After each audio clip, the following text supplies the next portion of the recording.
Hello students, hope आप सब अच्छे होंगे। मैं आपका फ्रेंड मेंटोर गाइड नवीन मिश्रा आप सबका एफएमजी क्लासेस में बहुत बहुत स्वागत करता हूं। तो चलिए कंटिन्यू करते हुए क्लास 6 चैप्टर 11 एक्सरसाइज 11.5 के क्वेश्चन नंबर 1 को करते हैं। तो देखिए क्वेश्चन का स्टेटमेंट क्या है।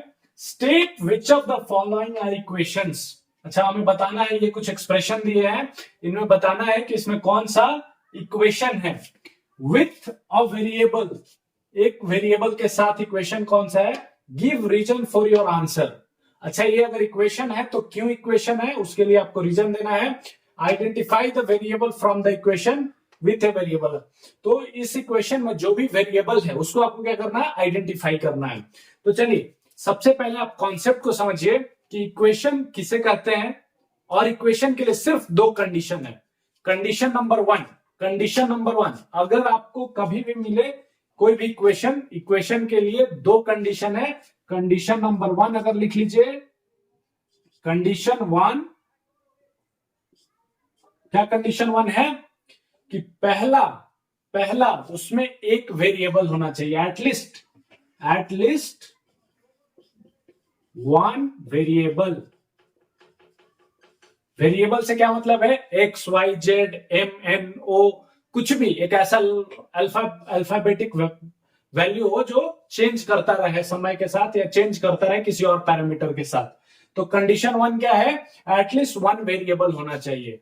कंडीशन 2 क्या है, कंडीशन टू में क्या है कि उसमें दो होने चाहिए, इक्वल का साइन होना चाहिए, equal sign, must have equal sign. Equal sign का मतलब क्या हो गया कि एक एलएचएस हो लेफ्ट हैंड साइड और एक equal to right hand side. मतलब एलएचएस एंड आरएचएस हो अगर, तो उसको हम बोलेंगे कि यस ये इक्वेशन है। तो क्या क्या दो कंडीशन हमने सीखा, एक तो इक्वल का साइन होना चाहिए जब भी आप इक्वेशन बनाए, एक साइड एलएचएस साइड कुछ हो और इक्वल आरएचएस साइड कुछ हो, पहला चीज। दूसरा, इक्वल होने के बाद इसमें क्या होना चाहिए, एटलीस्ट एक वेरिएबल हो। मल्टीपल वेरिएबल भी हो सकते हैं, लीनियर इक्वेशन होता है, बाइनोमियल होता है, पॉलिनोमियल होता है, जो आप आगे की क्लासेस में सीखेंगे। अभी के लिए आपको ये दो ही कंडीशन फॉलो करना है। एक, पहला चीज आपको देखते के साथ देखना है कि क्या इक्वल का साइन है, इक्वल के दोनों साइड में कुछ है तो है, पहला कंडीशन फुलफिल हुआ। दूसरा कंडीशन, एटलीस्ट क्या एक कोई वेरिएबल है, वेरिएबल का मतलब कोई भी अल्फाबेटिक नंबर है, अल्फाबेटिक लेटर है, like X Y Z A B T M N, कुछ भी अगर है, इसका मतलब ये हुआ कि वो एक इक्वेशन होगा। चलिए अब क्वेश्चन को देखते हैं। ठीक है, पहला बताइए 17 is equals to X plus 7। तो पहला कंडीशन देखिए क्या है, condition number 1, at least one variable. तो वन वेरिएबल यहां पे क्या है, एक्स क्या है, एक्स इज ए वेरिएबल। तो कंडीशन पहला पूरा हो गया। दूसरा, इक्वल टू का साइन होना चाहिए। क्या यहां पे इक्वल टू का साइन है, देखिए इक्वल टू का साइन भी आपको मिल गया, और एलएचएस साइड में कुछ हो गया, आरएचएस साइड में कुछ हो गया, मतलब इक्वल टू के इधर भी कुछ है, इक्वल टू के इधर भी कुछ है, और एक वेरिएबल भी है। तो आप क्या बोलेंगे, yes this is an equation. ये क्या है, एक इक्वेशन है। Yes this is an equation.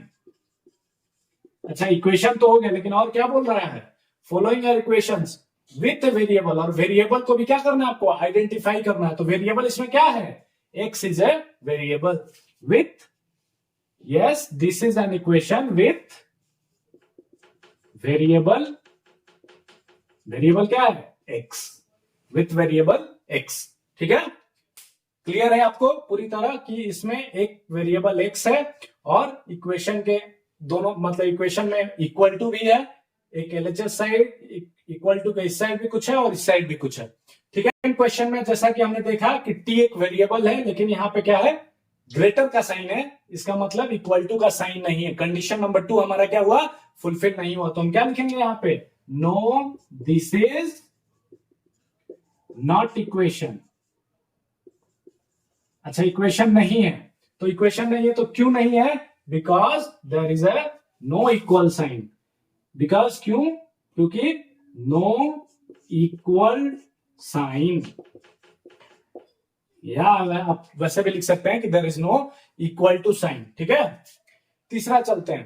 पहला तीसरा में देखिए 4/2 इज इक्वल टू 2। पहला कंडीशन क्या था, एटलीस्ट वन वेरिएबल होने चाहिए। क्या इसमें कोई आपको वेरिएबल दिख रहा है? नहीं दिख रहा है, तो आप क्या लिखेंगे, डायरेक्ट दूसरे कंडीशन पे जाना भी नहीं है। पहला ही आपका फुलफिल नहीं हुआ कि एक वेरिएबल हो, वेरिएबल नहीं है, तो आप क्या लिखेंगे, no, this is again not equation. ठीक है, नॉट इक्वेशन। क्यों? क्योंकि भाई इसमें कोई भी वेरिएबल नहीं है, विथ नो वेरिएबल। यहां पे क्या है, नो वेरिएबल। रीजन भी लिखना है ना, तो रीजन में आप क्या लिखेंगे, नो वेरिएबल, और दिस इज नॉट इक्वेशन। ठीक है, चलिए डी को देखते हैं। 7 into 3 minus 19 is equals to 8। अच्छा 7 है, तो पहला कंडीशन आपको याद करना हमेशा कि क्या कंडीशन होता है इक्वेशन होने के लिए। तो दो ही कंडीशन है, एक एटलीस्ट वन वेरिएबल हो और दूसरा इक्वल टू का साइन हो बीच में। ठीक है, तो चलिए यहां पे देखिए 7 भी एक नंबर है, 3 भी नंबर है, 19 भी नंबर है, 8 भी नंबर है, इसमें कोई वेरिएबल नहीं है, तो आप क्या लिखेंगे, नो, दिस इज नॉट। जो ये ऊपर वाला है वो नीचे में क्या होता है, नीचे उतर रहा है, और फिर क्या हो रहा है, नो वेरिएबल। क्यों नहीं है equation, because it has no variable. आप समझ रहे हैं, इसमें कोई भी वेरिएबल नहीं है, X Y Z T A B वैसा कुछ भी नहीं है, इसलिए हम क्या इसको बोलेंगे कि इसके पास कोई भी वेरिएबल नहीं है, इसलिए क्या है, इक्वेशन नहीं हुआ। चलिए ई नंबर को देखते हैं। 5 into 4 minus 8 is equal to 2x। Condition number 1, एक वेरिएबल होना चाहिए। चलिए यहाँ पे एक समय एक वेरिएबल मिल गया। अब क्या, इक्वल टू का साइन दूसरा कंडीशन था, दोनों भी मिल गया। इक्वल टू के इधर कुछ है और इक्वल टू के इधर कुछ है और विथ वेरिएबल है, तो हम क्या इसको लिखेंगे, yes, this is an equation, an equation. और क्यों है, because it having variable and as well as equal to sign. So अगर रीजन में आपको लिखना है तो आप रीजन में लिख सकते हैं कि because this is having one variable and one equal to sign. F, अब बताइए x minus two is equal to 0, क्या ये एक क्वेश्चन है, x minus two is equal to 0 क्या एक इक्वेशन है? कंडीशन नंबर 1 पे आइए, it should have at least one variable, तो x क्या है यहाँ पे, एक वेरिएबल है। Minus two is equal to, second condition क्या है, इक्वल टू का साइन होना चाहिए, तो हमारा दोनों क्या हो रहा है, कंडीशन यहाँ पे फुलफिल हो रहा है, तो हम क्या लिखेंगे, yes, this is an equation. ठीक है, yes, this is an equation. अब चलिए जी को देखिए। 2m less than 30, 2m less than 30, condition number 1, there should be at least one variable. क्या वन वेरिएबल आपको दिख रहा है यहाँ पे, yes, m is a variable. दूसरा, लेस देन 30, दूसरा हमारा कंडीशन क्या था, at least it should have one equal to sign, तो यहाँ पे क्या है, लेस देन है, इक्वल टू साइन नहीं है, लेस देन है, तो क्या ये इक्वेशन हुआ, तो no, this is not an equation. ठीक है, क्यों, रीजन आपको पता चल गया, तो रीजन में लिख दीजिएगा, because there is a no equal to sign, और equal to sign is missing. Last में देखते हैं एच नंबर को। 2n plus 1 is equal to 11। अच्छा, पहला कंडीशन क्या इक्वेशन होने के लिए, at least it should have one variable, n क्या है यहाँ पे, एक वेरिएबल हो गया। इक्वल टू, दूसरा कंडीशन क्या है, इक्वल टू साइन होना चाहिए, तो दोनों हमारा क्या हुआ, कंडीशन फुलफिल हो रहा है, तो हम क्या बोलेंगे, yes, this is an equation. ठीक है,